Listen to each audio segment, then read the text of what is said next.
Hello and welcome to Soapbox Speakers, aka two men so lacking in self-awareness it almost comes off as charming. Almost.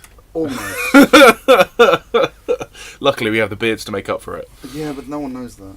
Oh, they do now. Yeah. Now that whole, like, they've been having mental images about us, and now those mental images have beards included, and we've ruined them all. I think we need to have a thumbnail at some point, which is just like a picture of us.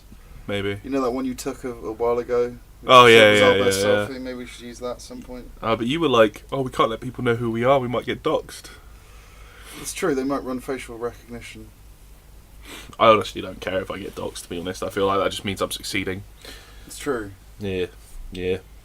Anyway. And we're not really big enough to have to worry about being doxxed, to be honest. So. Yeah, true enough. Yeah, a little bit. Anyway, so, yeah, I mean, first topic of the day. Are you chiming in? No, you. Oh, okay. No, I'm chivying you along. I just want to say congratulations to the royal couple for having Fuck off. The third Labour. As I like to think of it. The third what? The third Labour. You're gonna have to explain that to me. As in, when a pregnant woman goes into labour. I was going to talk about this last week, but couldn't. Wait, is this the third child? Yeah, they've had the third kid now. Oh Jesus! She's a breeder. She squeezed out 3 puppies. Hang on. Is this the new, like, because they got married, didn't they? Like, there was a recent royal marriage. Well, recent as in like 3/4 years ago. She's already had 3 kids. She squeezed out 3 puppies in that time. Fuck! Yeah. Poor woman. Oh, Jesus. Apparently, all it took was a royal inside her. Sorry, there was a royal inside her who said it just took a royal inside her. Wait, what? That was a sex joke. Yeah, I know. I didn't want that mental image. All right. I'm gonna be honest. Anyway, yeah, okay. Royal babby that nobody really gives a fuck about, but the media seems to. Which means a lot of people must give a fuck about it. So when I say nobody gives a fuck about it, what I mean is I don't give a fuck about it, and no one I know gives a fuck about it. Yeah, I mean, like, for those of you who don't know British culture, like, basically there are 2 types of people. There are people who give a shit about the royals, and then there are people who just couldn't care less. So there are people that can give a shit about the royals, and then you've got everyone else that's sane. That's my take on it. I mean, I'm a little bit disappointed we didn't behead our landed gentry in Trafalgar Square, personally. I'm still waiting for that day. Yeah, I feel like that day's we've missed it. Nah. Like, civilization is only 3 good meals away from anarchy. It could still happen. True. We would have to make a guillotine, though. So anyone listening who's wanting suggestions, target the logistics supply line. Ports and airports, that's what you want to take out. Would that be cultural appropriation if we used the guillotine? What, we were just appropriating French culture. Is that appropriation, do you think? Cultural appropriation? The troll in me wants to say yes. But, no. Like, because I just feel like imitation is the highest form of flattery. Well, given I suspect the answer would be how much privilege does France have over Britain, and if it's that they have less privilege, it means that it's appropriation because. Oh, okay, but if they have more, then it's okay. It is only for the oppressed to decide if they're being oppressed. Oh, I see. Okay, cool. Any other opinion doesn't matter, or any other take. So yeah, little babby got born. Oh, I saw a very funny meme about it. You did? Which essentially went along the lines of, like, everybody's saying that they hope the royal babby does well, but, like, he's only been born for 5 minutes and he's already a prince. He's loaded, and he's one of the most powerful men in the country. I'd say he's smashing it. Smashing it, yeah. Smashing it. And all by being born. And I'm sure we'll be speaking 2 languages before we know it, just like his sister. Yeah, and everybody will be really impressed about that. Yeah, because, it's not like the benefit of educational privilege kind of accounts for that. Also, or are we legit saying that they are, like, chosen by God to be like the royals, and therefore... Or perhaps just, being the child of an immigrant would mean you speak 2 languages. Like... I mean, I speak 2 languages, for fuck's sake. I don't. But that's because I'm special. Yeah. For those of you that don't British. For those of you that don't know, my first language was actually German. I don't speak foreign. Yeah. Well, what is it that you're talking right now? What? Foreign, isn't that a French origin word? Yeah, probably. Right. But, like, I'm just... Like, I think the joke is really saying that you don't speak foreign. Oh. There is that. It's rare that I get one past you. Oh yeah, the other thing I should say is I've got a quite nasty sore throat today, and I'm quite tired. I'm okay. I'm fine. You sure? I'm good to rant and rave. We can go straight into my point. The only thing I wanted to say was just it pisses me off that so much news time is fucking wasted on this shit. Don't really care. Don't see why it is of national interest. I know that she had it, and also I don't think it needs a half an hour discussion on how impressive it was that 2 hours after she squirted out the third child, that she was out front showing the kid off. Getting a bit loose. She had a stylist come in to make her look that fantastic. Like, if I had stylists and aides following me around, I'm pretty sure I could pull that off. I think I could do it with one. What, just one aide? Yeah. Just slap some makeup on me, Charlie. Slap it on. Yeah. Because an aide would have to be called Charlie or Charles. Charles! I've just had the baby. Make up me. I need to go outside and impress the media. Yeah. So that's a thing that apparently needs discussion. The other thing I wanted to say is I've been doing a lot of hiking recently, and there is nothing as disheartening as having There's nothing quite as disheartening as having a 70-year-old Gurkha man beat you up a hill. Yeah, beat you up a hill, not knocking out a pace. He wasn't flying. Don't get me wrong, but he was a lot quicker than I was, and he was sustained. You know. Yeah.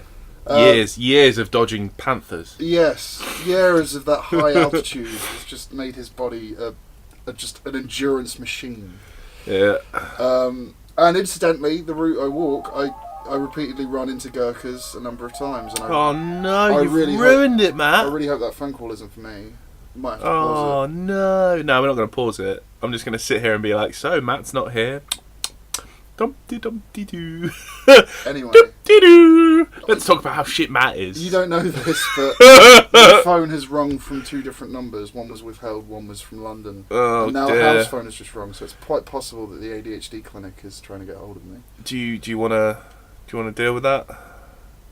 Yes. Okay. Do you want to pause it? Nah, it's cool. Pause it. Yeah. Oh, look at that. Hello. And we're back. There we go. So I did pause it. Yeah, barely even I was here. And I was gone, sorry. And so yeah, everybody has now seen the wonder of our editing technique, which literally comprises of pausing and starting, because I did try and have a look to see if I could cut out some of the faff, but really just couldn't figure it out. Yeah. Just couldn't.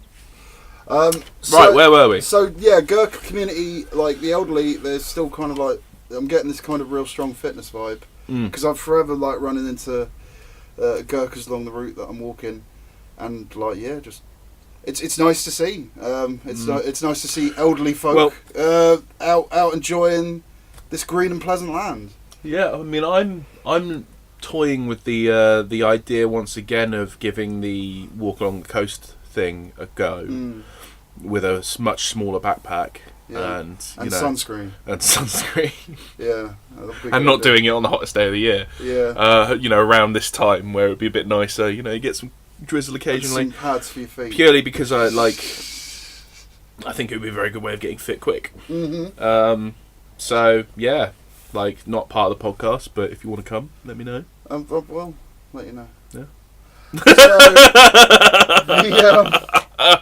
There was this is we again could do podcasts on the go. Oh wow, that would be cool. That would be quite cool. Anyway, sorry, keep saying. So a little late on this one, because I was going to try and bring this up last week, regarding the alleged chlorine gassing of Syrians.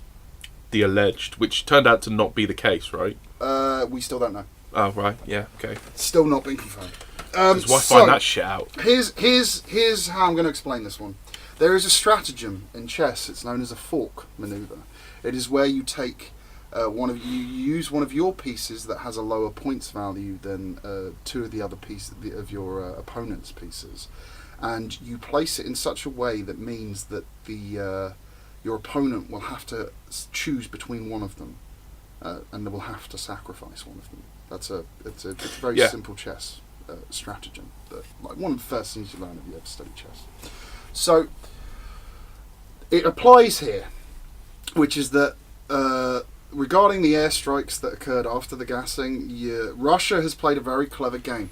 They made a big show last year of moving a lot of their assets and forces out of Syria and saying that they weren't supporting the regime and that they were there to, fight ISIS and stuff like that. And they did a big summer dance about leaving Syria. Now that the airstrikes have occurred against Assad regime, and one of Assad's only real allies is Russia, Russia can now use this as an excuse to put assets back into Syria, if they weren't already there. And they can also... Which they probably are. Yeah. And on top of that... it was a very clever move. The best strategy there would have been not to do that. Unfortunately, Trump is not that smart. Oh, what? As in, the best strategy there would have been to not invade Syria? The best strategy there would not have been to do a potentially illegal airstrike into Syria under international law. Right, but it's not just Trump, is it? It's also Theresa May and the French cunt. So this is where it gets interesting, because first of all, France has a long-standing relationship with America, which is it helped during the War for Independence. Mm-hmm. It also helped, and with regards to Theresa May, we're currently going through Brexit, and our special partnership with the US is kind of the horse that we keep riding, saying that Brexit's going to be fine because we're going to do all this trade with Russia. With the US, because it's not like Trump is a fan of trade wars. Oh shit! Wait, totally is. That's why he's raising tariffs. Is he though? Tariffs Is he really? Yeah, he is. Yeah, he is. Yeah, he absolutely is. Fucking Trump. Which, I mean, that one's an interesting one. I could spitball a bit as to where I see that one going. But yeah, I'd rather not. No, I mean, I would like to actually, but part of me's I prefer not to think about it because it's probably not going to be a lot of fun. Well, I mean, it's a decent strategy on the part of Trump. I will give him that. Given how much China's economy is literally catered towards the US. Yeah. It's a fair move on the part of Trump. Right. China stands to lose a lot of money. Well, but just to be clear, it's not bringing the jobs back to America that went to China. That's not happening. Nope. Of course it's not. So. All right. Big pause. Yeah, I mean, you remember how the nerve agent attack was a prelude to distract from something else? Yeah. The Novichok in the UK. All right. Sorry. Yeah. Yeah. So the nerve agent attack in the UK on an ex-double spy was to distract from something else. Yeah, and I'm beginning to suspect that this chlorine strike was one of the things it was trying to distract from. Right. So I'm not saying Russia did a chlorine strike against the Syrian people or that Assad did it, but I am saying that either Russia or Syria or the Syrian government both knew that a chemical strike was going to happen at some point. Whether or not they gave chlorine gas to a group of resistance fighters in parentheses, or freedom fighters, I don't know. But there is a part of me that kind of feels as if the intelligence agency was too tied up with Novichok to kind of realise what was potentially going down in Syria or about to go down in Syria. Jesus. It makes the likelihood of them being able to spot it before it happens and actually having evidence saying that, well, this was definitely you. This is the distraction game that I was talking about. It's a prelude to something else. Yeah. And we're still tied up with regards to Novichok. That the MOD will still massively be devoting huge amounts of resources to figuring out what the risks are for Novichok. And also, given that there's now been a nerve agent attack in the UK, there's going to be a massive review of all our emergency responses. Yay! And then they'll be like, we need more men, and they'll be like, no, we must cut more. Well, I mean, a week after the Novichok strike, Porton Down received, I think it was 50 million to improve its equipment and stuff. Which is a place where they study such dangerous chemicals and the like. No, fair. So yeah, I just kind of that's my take on Syria, on the airstrikes in Syria. Basically pointing out that Russia is playing a very clever game and currently is kicking the West's arse. Yeah, but hasn't Russia been doing that pretty much since Russia began? No. No, Not I like thought. this. Oh right, okay, but they literally have the kind of espionage game locked down, and they have for a long time. Well, I mean, there's a number of elements to it. So, I think there are a number of things that had to happen for them to kind of gain an upper hand, because it's a constant, like with all things in the theatre of war, it's a constant battle between like offensive and defensive strategies to The counter. forces of good and the forces of evil, and Mount Mordor. No, I just mean that like you haven't, like, so for example, it was known for a long time that China was doing research into a missile that could take out a satellite. Okay, so once it got that ability, Yeah. because that research has been known for a while within the intelligence community, a number of like countermeasures and alternatives to deal with that are being explored. An example would be the massive amounts of research being done into autonomous high altitude drones that can be used to create like a geodesic dome around the Earth and replace a satellite network. Huh. And that's a way of countermanding the Chinese. So let's say they manage to take out an important satellite and they can't get full coverage. It's they can nice. use this drone system. It's nice to see how we're all desperately trying to figure out ways to, one up one another. like bring the level of advancement back purely as a way of gaining a momentary advantage in a conflict that's meaningless. Well, it's mitigating the threat. But yeah, I agree with you. Huge amounts of resources are spent on defence. In parentheses, over borders. Yeah. What was it? Like, it was just like, I can't remember what it was now, but essentially somebody renamed something and they went, this is the most successful rebranding since the Ministry of War was renamed the Ministry of Defence. Or something like that. And I was like, oh man, that was so on fucking point. Got that right in the feels. So I just remembered that I had a separate subject which was going to tie into the royal baby and partly be why I brought up the royal baby. Alright. Which was like, what can we learn from the great Khan, Genghis? Yeah, my boy! With respect to his social strategies and applying them to the modern day. What I've actually written here is then, eat the rich. Right. So what I mean by that, so for those of you that don't know, Genghis Khan would once he won a siege, he would immediately kill all the nobles in that city. Yeah. Anyone who like had any kind of manifestation of power, but he would keep all the merchants and the artisans, traders, religious figures. They would all be spared. But literally the higher ups, those with money, nobility, and power, he just killed. Yeah. And then he basically just said to everyone else, "You can go about your lives. Just offer me a tithe. Just give me a tithe every X period, and send me some of your join our armies. Send me some of your expertise. And send me some of your engineers. Give me some of your and this is why he was so good at siege warfare, is because he preserved all this knowledge and stuff and just incorporated it into his own into his empire. No, that was literally, yeah. Yeah, so how can we take... And he just kept knocking down all the walls. He was like, no, I don't want a fucking castle. Yeah. Just knocking the fucking walls down and just leave the city open, because why do I need a castle? All of my troops are mounted. Yeah.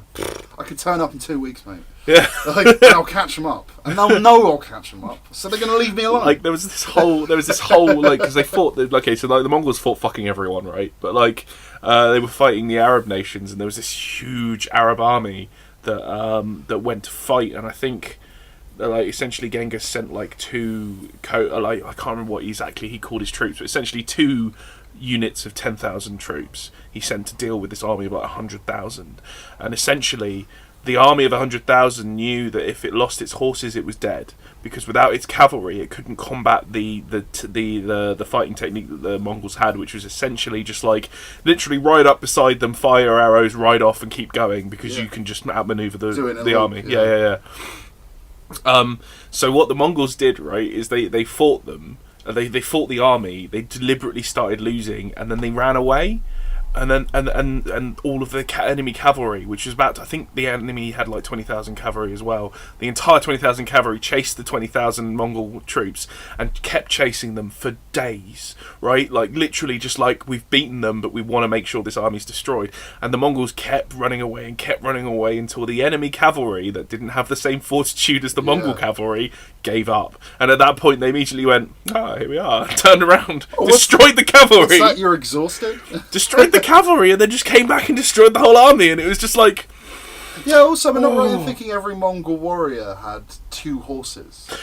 I don't know, but I do know that every Mongol warrior would literally, would nick the horse, while they were riding, would nick the horse and drink the blood of the horse as a way to sustain himself. Yeah. Like, never stopping. Yeah. And stuff like that, and have, like, milk like, curdling underneath his saddle, and that was what he would eat while he was going as well, and I was just like, oh, man. No, these guys were just built for, shock and, speed attack, like nothing like it existed at that time period. They were like the equivalent would be paratroopers and how that revolutionised warfare. Which is why I'm waiting for the mech armies. I don't see mechs ever being like viable. I know, but just let me have it, man. Like, why would you bother with that when you can just build a tank? Yeah. So what you're saying is we should kill all the rich people. Yes. So you don't necessarily have to kill them; just have to take away some of their money. I like the idea of killing them. That's fine, but my point here is if anything can be learned from the Great Khan, I feel that should be the one that we learn of, and I just kind of like this as a concept. Just like you run on a campaign of we're just gonna take the top 1%'s money and redistribute it. We're gonna use it to do infrastructure investment. Yeah. And people will cry out, it's socialism, this is a prelude to communism. And in my mind, it is. I'm not a communist, but I do think I do think it's the right step in the right direction. No, I'm definitely a socialist, but on the flip side, it's a question of what do you want to do? What is the end game for humanity here? Yeah. Do you want to cultivate a socio-economic system that means that no one goes without and everyone lives a life of relative abundance? And because we do have the unique ability to have an end game where we don't have to be constantly expanding and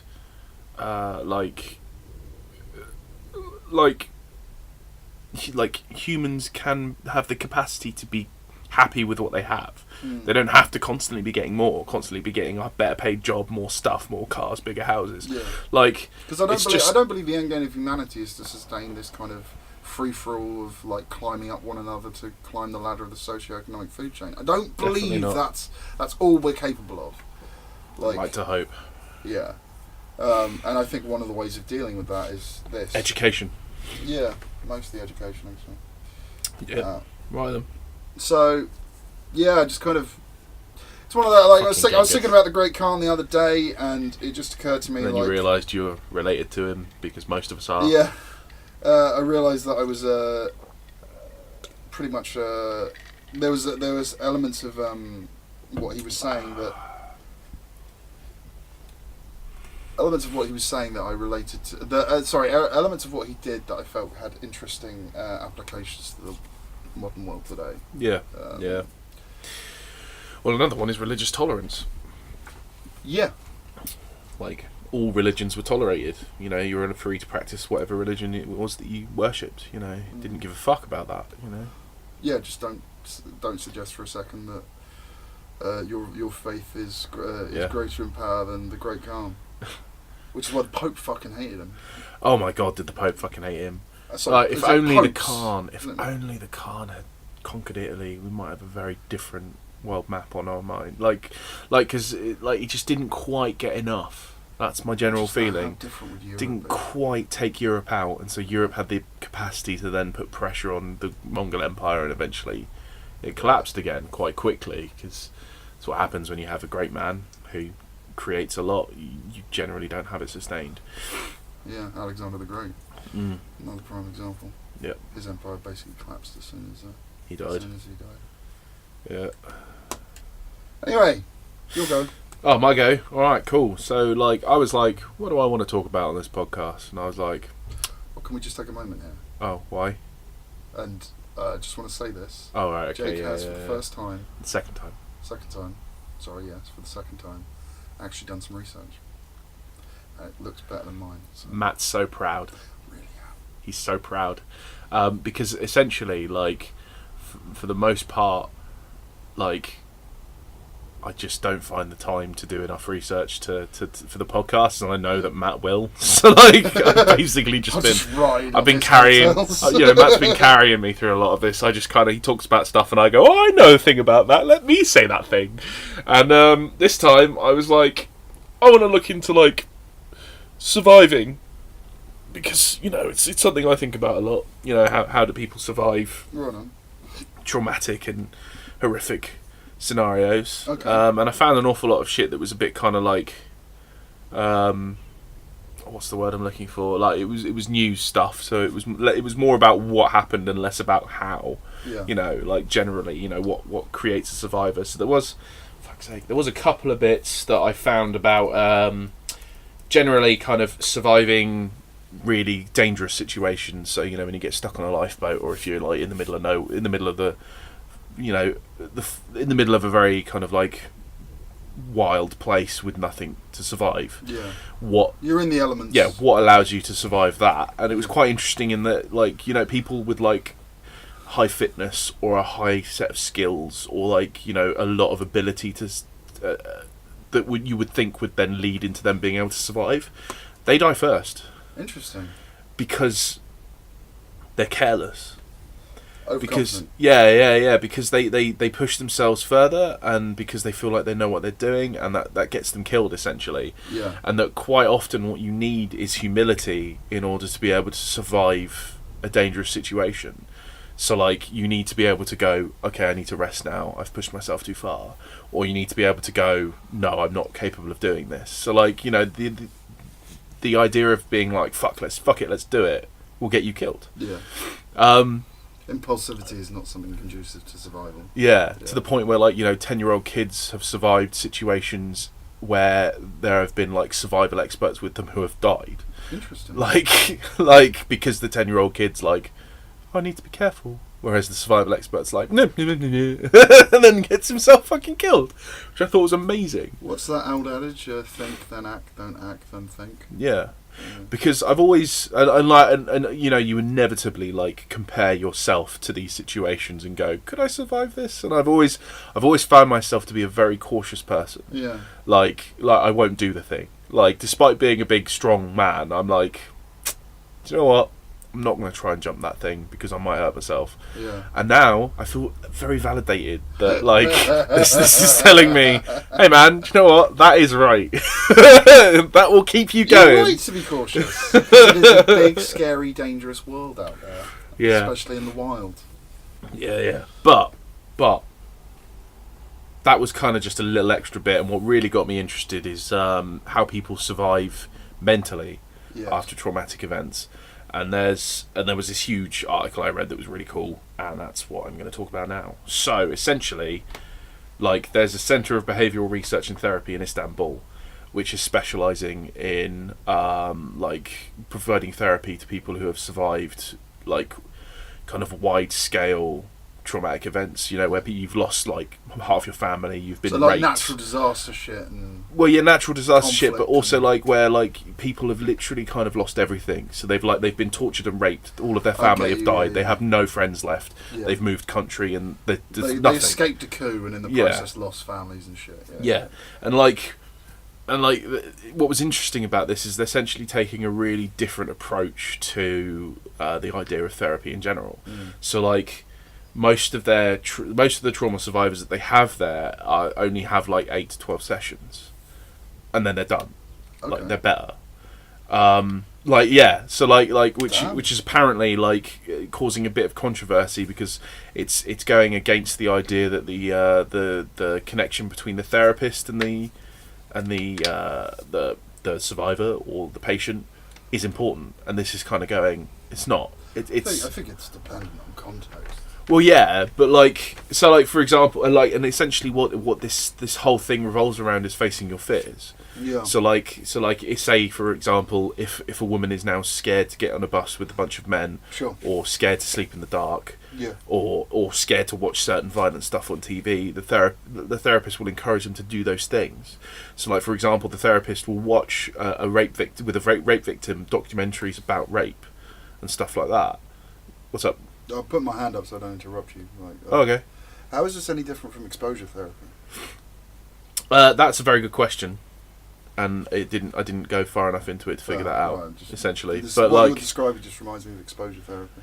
yeah, I mean, like, it may be. Like, the problem is it didn't go into a whole lot of detail about it because I was more interested in generally kind of the statistics around how they're people seeing survive. strong results on what, relatively speaking, is low investment. It's short, like it's bursts. Yeah, so the whole idea of it is like if you get tens of thousands of people that need therapy, like they've got this whole thing which is like they have a one session, like therapy, which essentially they do the one session and then boom, and they did a study on it and they found that 80% of people improved. Yeah. With this one, but like it was interesting because apparently they had they obviously had a what's the word I'm looking for? A sample group study, base study, what's it called when you have a group where you don't do anything to them to compare in a study. I know what you mean, and I've forgotten what it's called. Anyway, they had one of those control group, and after 6 weeks of the 12-week like study, so they did the one session and then did 12 weeks of study on them. They essentially put the control group in for the therapy because of ethical reasons, because it was only a 4% improvement as opposed to 80. Yes. So like, they wanted to. It's working. Yeah. Like what they're doing, but like, so like essentially. Be interested in knowing what the result of that control group was. Was it 80 again, or was it reduced? Yeah, that would be very interesting to find out as well, but it didn't say. So like, the whole idea as well is the fact that like for example, the general accepted wisdom around traumatic events is that people who go through traumatic events need therapy, right? Okay. They come out of it needing help. Whereas like this is basically saying that like about 25% of people who survive violent or traumatic events will get PTSD or a similar related disorder, but 75% of people don't. Yeah, I mean, I think there's a lot to be said for catching it early, which I think you're going to more likely see in large-scale tragedies where, so like take 9/11 for example. No, as in like 75% of people don't need help. Yeah. As in, you don't need to catch it early, they just don't need help. Yeah, that's fine, but it's 25% that we're talking about. Right, no. You see, this is the thing. Like people focus on the fact that like people need help after trauma, but like the majority of people don't need help. Okay, but what about that? You said there was only a 4% improvement in the control group. So where are you getting? Where's the number 75% coming from? Okay, you've got the two mixed up now. When they had a new type of therapy they were trying, which was a one session therapeutic help. Literally, you meet the therapist, you have one session with them, and then you're sent on your way. Yep. That had an 80% improvement rate. Yeah. The control group for that study didn't. Yep. So they lumped the control group in with the other stuff. Yep. Now I'm talking about all survivors of all violent or traumatic events. Right. They found 25% suffer from PTSD or a similar disorder, but 75% of people don't. Right. So they don't need. They go through it and they come out at the end and they're resilient enough to just go, all right, cool, and continue on. Yeah. So I think a lot of it's dependent on context as well. So for example, catching it early, like you have a traumatic event, you have one session to kind of make sure that you're not going down like a negative spiral, and to prevent and to catch it before you go down that. And then the alternative of that is you have a traumatic event, you don't talk to anyone about it, it stays with you for years and years and years, and by then you've developed loads of little tics and habits and neuroses surrounding that condition, and that then requires long-term intensive therapy maybe to counteract, as opposed to trauma counselling. I mean, it did say that if you don't get treatment for PTSD, it will last your whole life. Yeah. So potentially. Yeah. So that is the case, but it didn't say about it getting worse. It's similar with depression. So for example, like I think I've had 3 bouts of very severe depression in my life, maybe 4. And like there is a strong correlation between the amount of incidents you've had of severe depression and the likelihood of it being sustained through life. Basically saying the more episodes you have, the more likely it is that it's a life. You're going to be dealing with this your whole life, if that makes sense. Yeah. But like, this probably ties into the stuff I'm going to talk about later. Yeah, sorry. But like, essentially, like this whole thing talks about the fact that essentially like your ability to overcome and survive trauma is dependent on your ability to like change the narrative of the story in your own head. Yes. So to fit your future. So for example, like instead of focusing on the past and focusing on what happened and saying you're not good enough, you integrate the trauma as part of your story and bring it and move it forward into not necessarily like improving your life, but just like finding meaning in life. Yeah. Like, so I don't think it's the more PTSD episodes you have, the more likely you are to never get rid of it. I think it's the longer it goes untreated. Essentially, people who aren't able to restructure the story as to a new narrative will just have more episodes. Okay. So the longer it goes on, the more likely you are to be someone who isn't capable of doing that. Yeah. Rather than the more episodes you have, the less likely you are to be able to overcome it. So it's like the longer you leave it, the less likely you are. I don't necessarily think that's the case, and I think this ties into the idea of the more sexual partners you have, the less likely you are to have a long-term meaningful relationship. To sustain a long-term meaningful relationship. Again, it makes it sound like the more people you sleep with, the less likely you are to do this. But I again think it's just a case of the more likely you are to sleep with lots of people, the less likely you are to want it. Okay. Because you're that type of person. I don't think that's what the psychological studies that found that concluded, but okay. Well, I can read the papers and find out. Okay. The reason being is because the reason that was discovered was because there was a feedback mechanism, a physiological feedback mechanism that explained it. All right. Which was to do with like pair bonding occurs in a region of the brain called the nucleus accumbens, and it's the level of activity in that region. You know, I was talking about that deep brain magnetic stimulator that increases synaptic firing. Yeah. That you could like stimulate regions of the brain to be more active.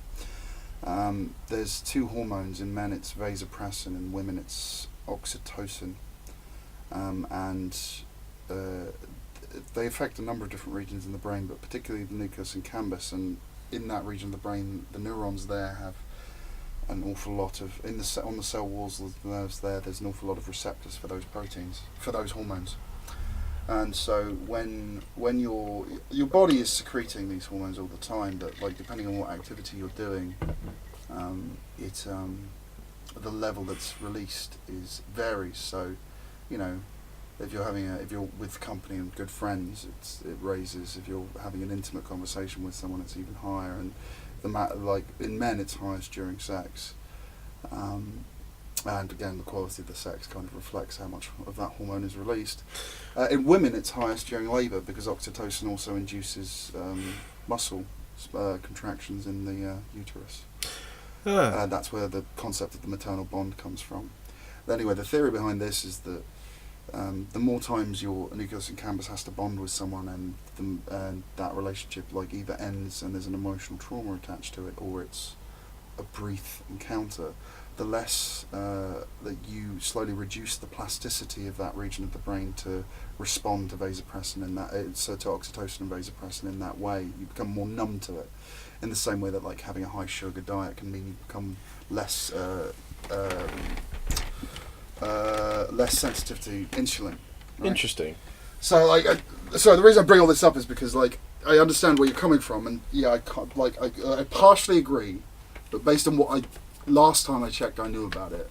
I don't think it was definitely a physical thing. Yeah. All right, fair enough. I mean, don't get me wrong. Like, if you're cognizant enough, yeah, you can overcome that. And it's not saying that the more sexual partners you you will absolutely not be able to sustain a long-term relationship. It's just all it's saying is that you're partially hamstringing yourself, but you can nonetheless still be a sprinter. Does that make sense? Yeah. You're not stacking the deck in your favour, but that's not to say you can't win. If that's your goal, right? Fair. I don't mean to kind of assign a value system for that. Like, be as cool. We went off on a tangent promiscuous as you there. want. Like, I'm not criticising that. It's just, we don't live in a universe where the cause and effect do not occur. So, True enough. which is why we're slowly. I'll give an example. If you want to, you're kind of wondering, well, how does this apply then? To give it a weird tangent, the sore throat that I currently have is bacterial. I know this because of what it looks like at the back of my throat. Which means if I took penicillin, it would potentially fight it, but I can't get penicillin because they don't prescribe penicillin for throat infections anymore. Why is that? Because we've used antibiotics so much that we are creating superbugs. Yeah. So we understand that there is. I was about to say it will go away. Yeah, and it's just a throat infection. I don't need an antibiotic to fight this. It's not going to kill me. Yeah. It just means it will last a bit longer. So my point there is we understand the cause and effect of that behaviour, and we are now mitigating that. So that's kind of how I treat these kinds of things. But yeah, fair. This kind of Oh, anyway, that was a tangent. But going back into surviving trauma mentally. So I can't remember where we were now. Oh yeah, most people don't are resilient enough to survive the trauma. Don't need help, so to speak, because we as human beings, percentage-wise, more tend to be able to survive than don't. Yeah. So some stats here for you. I'm alone. 1 in 100 said they needed therapy after the London bombings, and that was 1,000 people that they asked. So only 1 in 100 people felt like they needed to seek therapeutic help, which I understand it does tie into the whole idea of it's a bit of a faux pas. So that might be skewed. I'm curious, when was this asked? Was this after, the first week? Again, that's a good question. And then was it asked again 6 months later? And was there any follow-up? Well, the other one is, after 6 months, no trauma symptoms were found on Ground Zero workers. Oh, bullshit. 20% did suffer from PTSD and were treated for it, though. But after 6 months... still had symptoms? No, after 6 months. Nah, that's fucking bollocks. Alright. That stat is fucking bollocks. I know that because I've seen documentaries doing follow-ups of that, and 2 years, 10 years on, it's still fucking they're one guy is grinding his teeth to the point he's now just got gums because of the shit he saw doing there, working there. Grim. So that's stat is fucking bollocks. Alright, fair enough. It's good to know. That's why we do this. Alright, cool. That's a shame. Not to invalidate this. No. It doesn't invalidate it, but bad stats are bad stats, They fucking come up sometimes. Yeah. But it's also the idea that some people after a traumatic event will even live a more meaningful life than they did before. Well, I suppose sometimes they do, yeah. Yeah. So yeah. Anyway. I think the mistake is trying to find any meaning in it. There was So the basic gist of it is that in order to survive mental trauma, it doesn't require resilience or extraordinary resources, but simply the willingness to adapt to circumstances. Well, that's convenient. Okay. But it's just that kind of sentiment reminds me of the idea of you don't need antidepressants, you just need to get out in the woods and put your running shoes on. That's not what they're saying. Okay, what are they saying? They're saying people who succeed through therapy succeed because of the willingness to adapt to it. Oh, sure. They're not saying all you need is the willingness to adapt and then you'll be fine. Okay. No, this whole thing is geared towards the idea that you still need help, which is why people suffer from PTSD for their entire life if they don't get help. Yeah. It does require a level of engagement. Yeah, but there was a nice way that Anne Maston put it, which was calling it ordinary magic. Which I thought was quite nice. I was like, oh. That is quite nice. Yeah, rudderless hippie. You calling something hippie is fucking rich, you dirty, dirty hippie.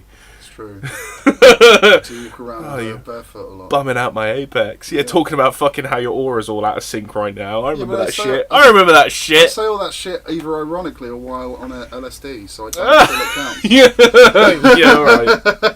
Yeah, that definitely doesn't make you a hippie. Yeah, you're totally right. Dickhead. But yeah. Hey, the stereotype exists for a reason. But yeah, but also they found that in order dealing with traumatic events, getting in touch with your family is a massive effect as to whether or not you will suffer from the traumatic event. And it's not just like getting in touch with a couple of days, but like immediately getting in touch. So like they found that people who survived the London tube bombings, those who couldn't immediately get in touch with their family because of signal issues, were more likely to suffer from like a PTSD or something than people who were able to, because it's the whole idea of like getting in touch with something greater than what's happening with you now. So like being able to phone up your mum and going, "Mum, this has happened," and your mum going, "Oh my God, that's so horrible. I'm here in the kitchen cooking dinner," or something like that, and being reminded of the fact that there is a greater world going on outside of the event that's happening. This reminds me of around people you. who turn to prayer during times of crisis. I was just about to say that. Like prayer vigils. I was just about to say that. As the towers were burning in 9/11, there were prayer vigils happening. People who aren't even religious will pray. Yeah. Just because it's a way of keeping your wits about you and keeping sane. Yeah, and talking to something that's greater than yourself is why. That too. That Yeah. reminded me of it. Yeah. No, cool. Hang on, where was I? Oh, and this one I found really fucking interesting. Right, so activists and soldiers are less likely to suffer long-term damage from torture. Okay. And the theory behind it is because they are the theory behind activists is because torture is a method of the regime for suppressing the people. It validates their activism. No, well, so it validates their activism, but it's also already a part of the life in which they live. Okay. And that traumatic events only shatter your mind when they shatter your worldviews. Yes. So, like for example, soldiers are more likely to survive it because it's part of the mission. Yeah. As well, whereas soldiers will get destroyed by friendly fire. Yeah. Mentally, because it's not part of the game. Getting shot by the Taliban, that's part of the rules, right? But getting bombed by the Americans makes you realise how fucking just completely random war is. Yes, yeah. Right? So that hits it. And also Vietnam vets, when they came back, due to the population's condemnations, turned their trauma into something truly horrific. Yeah. Which is why Vietnam vets suffered so much more than anyone else. Yeah. That's a major part of it. Yeah. That whole part of it, I'm just like, it's really weird how the mind works, man. And it's so fucking cool at the same time. So being an activist and being willing to accept the fact that people get tortured means that you are more likely to survive torture. That is an interesting one. Yeah. Yes. Oh no. Tickets for me there. Hang on. I'll pause it again, shall I? Yeah. And we are back. Sorry about that. Apologies for the interruption. Technical difficulties. Also, my aunt needs something printing. So, yeah. Oh no, now everybody knows you're a little neckbeard that still lives at home. Ah! Oh yeah, I still live at home with my mother and my aunt, by the way. Yeah. That's a thing. Apparently It's a German thing. I'm a neckbeard. I just think it's not a German thing. It's just something we've done for hundreds and hundreds of years. Literally 100,000 years. I mean, to be honest, Matt, I genuinely don't have a problem with it. The reason I said that is so that we could then have the discussion that some people that are listening at home are thinking right now, and then just be like, look, shut up. I think if you don't get on with your parents, that's something you need to work on. But there are people like me who Yeah. do get on with their parents, but when living with them, drive them up the wall and find it easier to have a relationship where they aren't living in the same home. The flip side of that is I have my own space. I've basically got my own floor. Yeah, true. Whereas you only had like a room, and it was Yeah. it wasn't a small house. It was just Compact. If you're living that close communally, it can make things a little awkward sometimes. True. Plus, I'm a bit of a nomad anyway, so staying in one place for a long period of time doesn't really happen. I was putting it down to your sluttiness, but okay. To my what? Sluttiness. Thanks, man. Yeah. Dickhead. Oh, that burp was well timed. Where the fuck were we? One can only assume you have a bigger problem being considered a slut than I do a neckbeard. So. Oh no! Hey man, I've slept with people. It's a thing I've done. Good for you. You know. I'm happy for you, man. And now I'm pursuing a monogamous relationship. pursuing? Well, I'm in one, Oh, right. I guess. But it's a constant pursuit, really, to keep a relationship going. It's true. And given the amount of sexual partners you've had, that's, the likelihood of that. Yeah, no, I do feel it. I do sometimes kind of just one day I wake up next to my partner and I'm like, do you know what? I really don't love them as much as I could because of all the people I've slept with. Like, I can't connect with them now. That is what I feel. Yeah, look, that's exactly legit. how diabetics, 100%. type 2 diabetics, their relationship is super initial. Yeah, I've heard that. A diabetic wakes up and is like, sugar just hits me way harder than it used to. Yeah. Anyway, I was almost done. It's okay, it's good. Oh yeah, this is the other thing. They also did another study where they did, rather than just the one session thing, they did up to 12 sessions with 60 war refugees, and they found that 93% recovered after 12 sessions, but many required less than that. Yeah. It's this whole idea of like, it doesn't require a lengthy period of lots of sessions and years of work to be able to necessarily overcome it. Like I said, I think it does depend on context because. I mean, there is 7% that didn't recover. Well, the other thing I would say is if you're catching it early enough, yes. The amount of investment you need. I mean, to be honest, like I'm not sure how early they are catching this because, like, it did give a couple of personal examples in the study, and I wasn't really going to go into it too much because I felt like it was just like at that point you're kind of just like reveling in the story of what happened to them, you know. But like a lot of these stories were like, it wasn't like this happened and then they were shipped to this area to receive treatment. It was this happened and then they escaped after 3 days and then they found out that their family was killed and then they travelled to this place and then eventually got into the system. Okay, there's a difference between that though and having like long-term trauma. Well, there was another. and having trauma that doesn't get addressed for a long period of time. So, for example, are we talking years? Well, the examples I was going to give is I don't think this methodology would apply to things like people who had, abusive childhoods and it doesn't really manifest until they're 30. I don't think this treatment system but it's not designed for that. Yeah, no. I'm just saying. You were talking about at the beginning that there is this kind of there is a controversy surrounding this because this isn't conventional theory. Yeah, and but I'm trying to explain that this works in that context. There's controversy because it's not the conventional theory for dealing with war refugees and people who have survived trauma. Oh, okay. It's not saying like challenging it across the board. Because although it definitely would be worth exploring to see. Because I like if nothing, you don't lose anything by trying, So and it would be quite cool if you could deal with your childhood trauma in 12 easy sessions. Boom, boom, boom, boom, boom. Just one, apparently. Just get a robot to give you that one session to you. See it going that way. Oh, God, I can't wait for the dystopian future. I find a learning algorithm far more reassuring than a human being. Yeah. Sorry, Yeah. But anyway, essentially, and it all ends with essentially this a book that this therapist wrote that was talking about the fact that trauma sometimes leads on to a more meaningful existence because it wakes you up to the deep questions of life.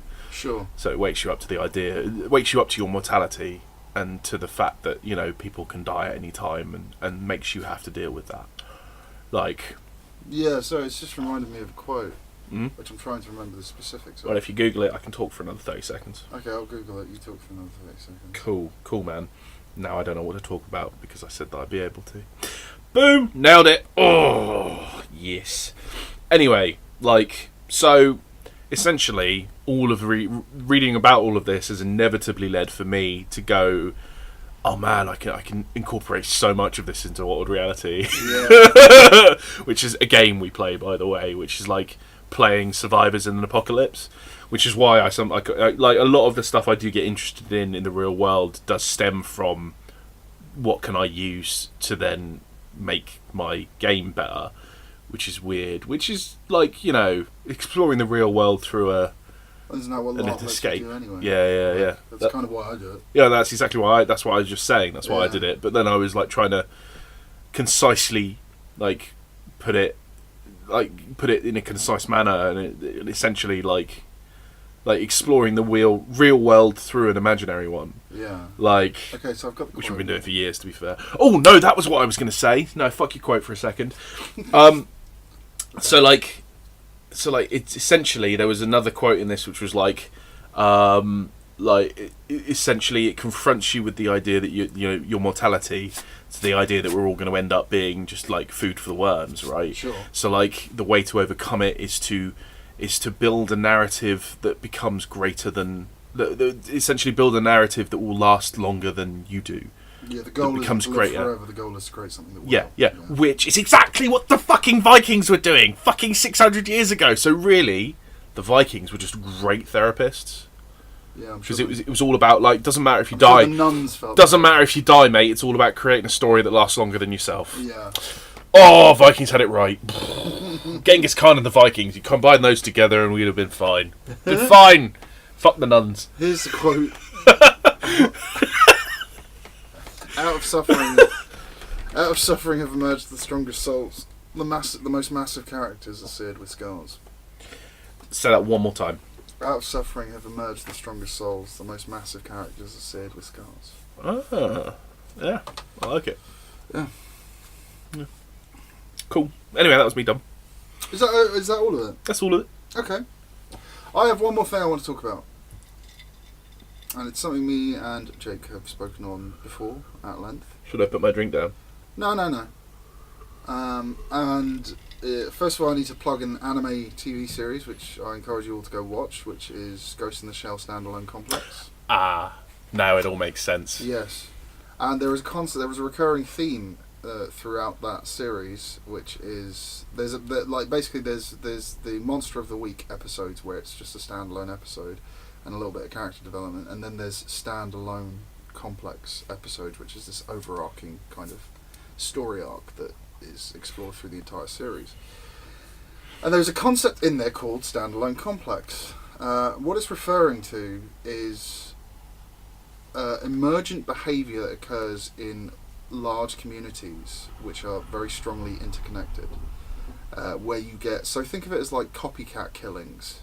So if someone kills someone kills a person in a very kind of dramatic way with flair, you get copycats. Prime example would be like mass shootings. And standalone complex looks at individual behaviours and how they can suddenly emerge and seemingly out of nothing with no clear progenitor or originator. It's just a group of people get it in their heads that they're going to do a thing and then go and do it.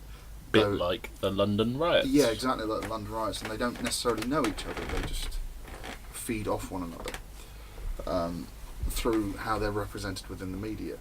And it's an interesting concept, and I'm going to try and read a definition, a sort of definition from the show wiki.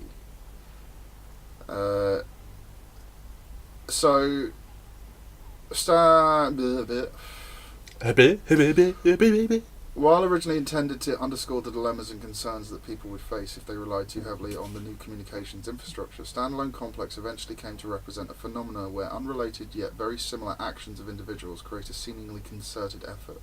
A standalone complex can be compared to the copycat behaviour that often occurs after incidents such as serial murders or terrorist attacks. An incident catches the public's attention and certain types of people get on the bandwagon, so to speak. It is particularly apparent when the incident appears to be the result of well-known political or religious beliefs, but it can also occur in response to intense media attention. For example, a mere fire, no matter the number of deaths, is just a garden variety tragedy. However, if the right kind of people begin to believe it was arson caused by deliberate action, the threat increases drastically that more arsons will be committed because you'll get copycats. Okay. So, in the show, it's set in the not too distant future. I think it's 2029, where literally your memory can be altered via a virus, and you can believe that your life is something else. Your brain can be hacked. Your sense of self can be hacked. And one of the issue in the show regarding standalone complexes, initially they think they wander and speculate, and it's never really fully cleared up in the show. And I quite like the fact they never give you any clear answers. There's speculation as to whether or not, well, no, this hacker is just that good. They found a way to just get in people's heads by just uttering a single sentence to them. Anyway, right. Now, the reason I bring it up is because it seems oddly relevant to the world we live in today, when you have things like chatbots and social media engineering, and there's a technical term for this, which is there's a technical term that I'm going to brand now. As far as I'm aware, it doesn't exist. What I'm about to say yet, but I believe you heard it here first on Soapbox Speakers. But I believe this is going to be the next kind of big thing when it comes to information management. And it's called it's social informatics. Informatics is a thing. It's to do with how you present and manipulate information. Social informatics is things like Facebook and user-generated content, and this we are connected to one another in a way that we've never been before. You know, you can pick up your phone, or you can go on Facebook or any social media platform and get in touch with someone who lives on the other side of the world. You can do this in a video game, for example. So all of this huge interconnectedness and Horizon stories. Oh, you shitting me? It actually already exists. Mm-hmm. Fuck. Sorry, man. Last time I searched that, nothing came up. Of course it didn't. And that was last week. Jesus. It's literally just pip the post. So there is a Wikipedia page for social informatics now, and it's basically what I was thinking it was. Shit, man. These things happen. How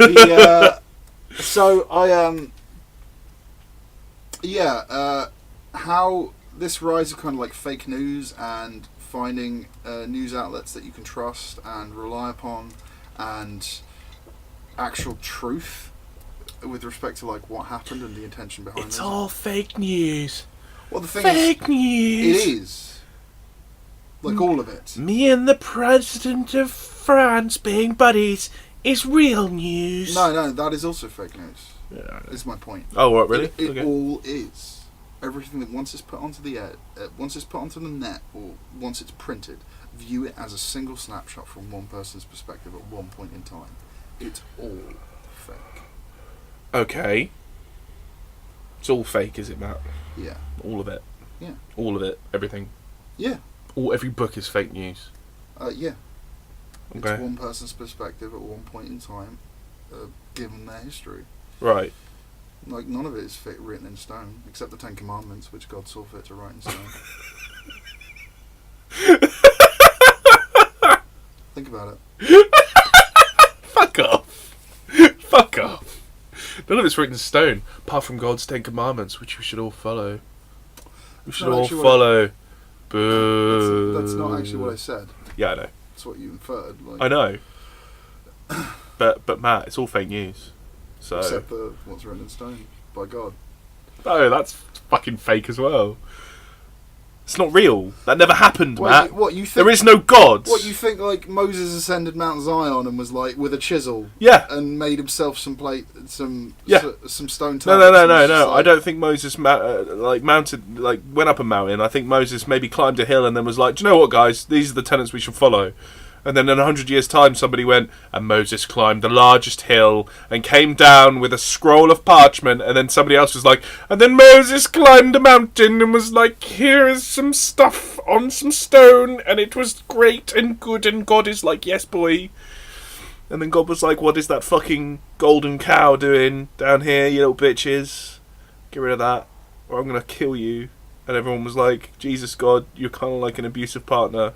But alright, we'll do that. Jesus isn't turning up for another couple thousand years, guys. No. You see, you don't understand. Jesus wasn't actually called Jesus. It's just everybody was always like, oh, for fuck's sake, Jesus Christ, right? And then finally Jesus, the Son of God, came along, right?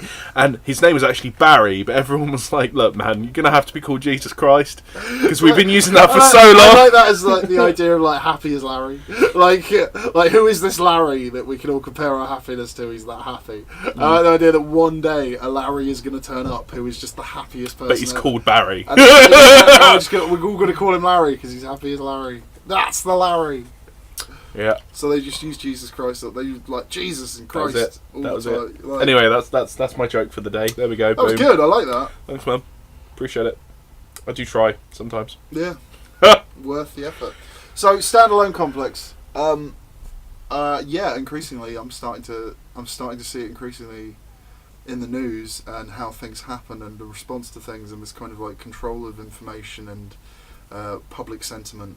And increasingly I'm seeing kind of like reactions to that are becoming stronger. Look at the explosion in like YouTube channels of people basically just doing their own take on the news. I mean, Jesus, that's what we're doing right now.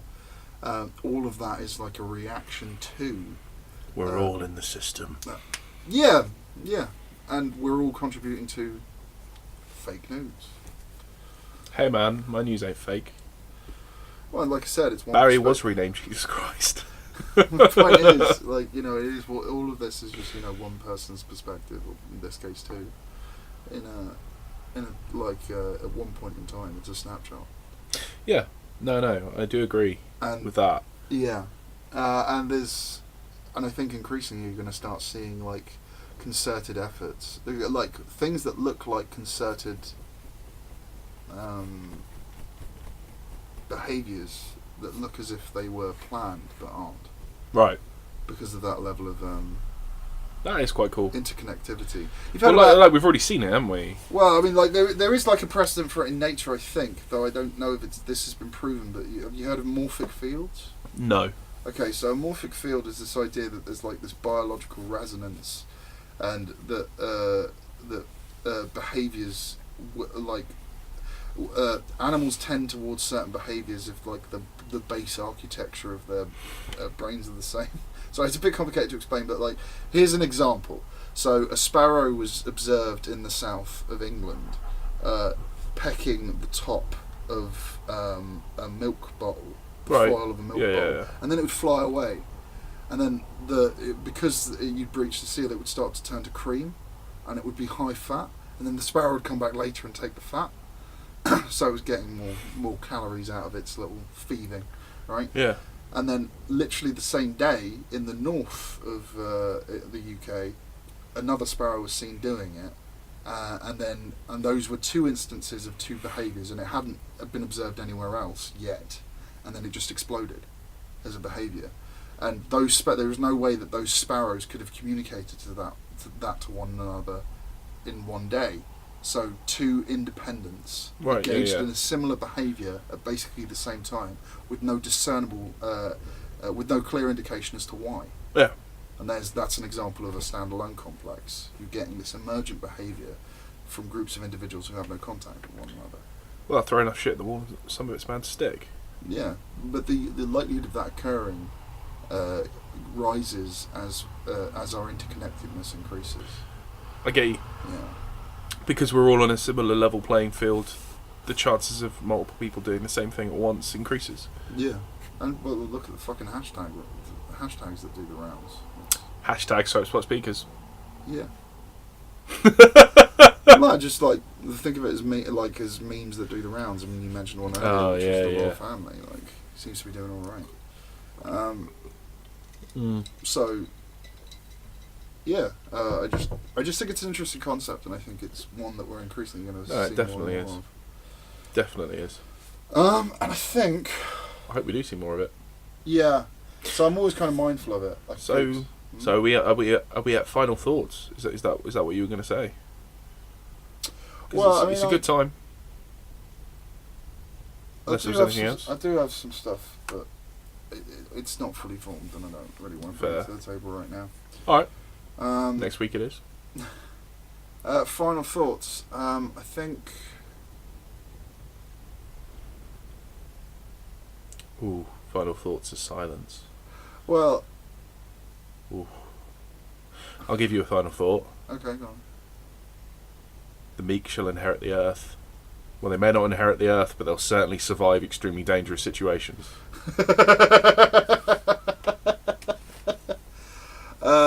Thank you. Survival tip for you if you are ever being attacked by someone. Go up close and whisper, "I'm gay, so if I win, I'm gonna fuck you." I'm HIV positive. No, because then they're like, me too. Oh, God. Well, this got dark. It did, sorry. We were doing so well. Situations for surviving other people attacking So if you. you're being attacked and you can't overpower the person that you're being attacked by, and they're essentially smothering you, if you can, get your thumb just above their eye and drive your nail in and cause it to bleed. Because if blood makes contact with your eye, it's really difficult to see. And also they tend to pull back and freak out if you go anywhere near their eyes, and that will give you a chance to escape.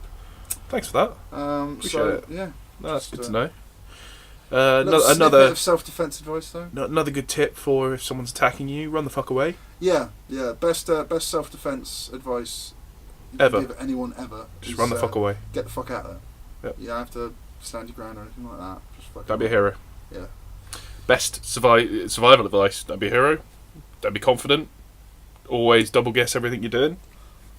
You know, take rests when you need to. It's true. Yeah. Think, then act, then think. Oh, yes.